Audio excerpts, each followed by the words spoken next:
दरम्यान नवीन महत्त्वाचा अपडेट आहे। लीलावती रुग्णालयातनं सैफ अली खान हल्ला प्रकरणामध्ये लीलावती रुग्णालयातनं त्याच्या ब्लेडचा तुकडा पुरावा म्हणून ताब्यात घेतला गेला आहे।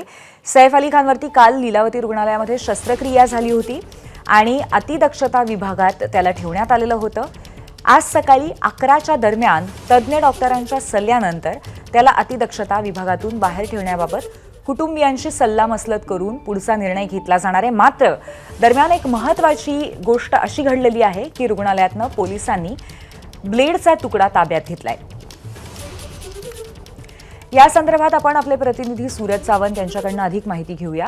सूरज, एक महत्त्वाचा पुरावा ठरणारे हा ब्लेडचा तुकडा पूर्वी नक्कीच जर आपण पाहिलं तर कालचा 30 तास उलटून गेलेले आहेत, तपासाला देखील गती मिळत नाहीये। दुसरीकडे आपण पाहिलं की काल पुरावा म्हणून सैफ अली खान याच्यावरती शस्त्रक्रिया झाली आणि त्याच्यामध्ये जे सापडलेलं ब्लेड होतं त्याचा जो तुकडा होता हा पुरावा म्हणून आता पोलिसांनी ताब्यात घेतलेला आहे। एक्झा ब्लेड म्हणून त्याचा उल्लेख आहे। हा महत्त्वाचा पुरावा आहे या संपूर्ण प्रकरणातला।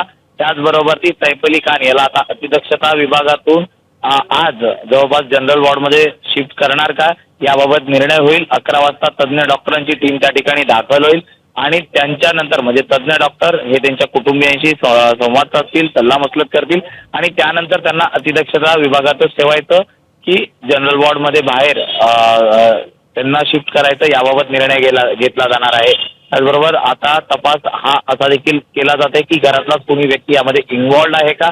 त्यामुळे पुन्हा एकदा वांद्रे पोलिसांचं जे पथक आहे ते आता सैफ अली खान यांच्या घरी दाखल झाल्याचं कळत आहे। मग एकूणच तपास हा अजूनही सुरूच आहे। आरोपी मात्र अद्याप पोलिसांच्या हाती लागलेला नाहीये। धन्यवाद सूरज आपल्या माहितीबद्दल। एबीपी माझा, उघडा डोळे बघा नीट।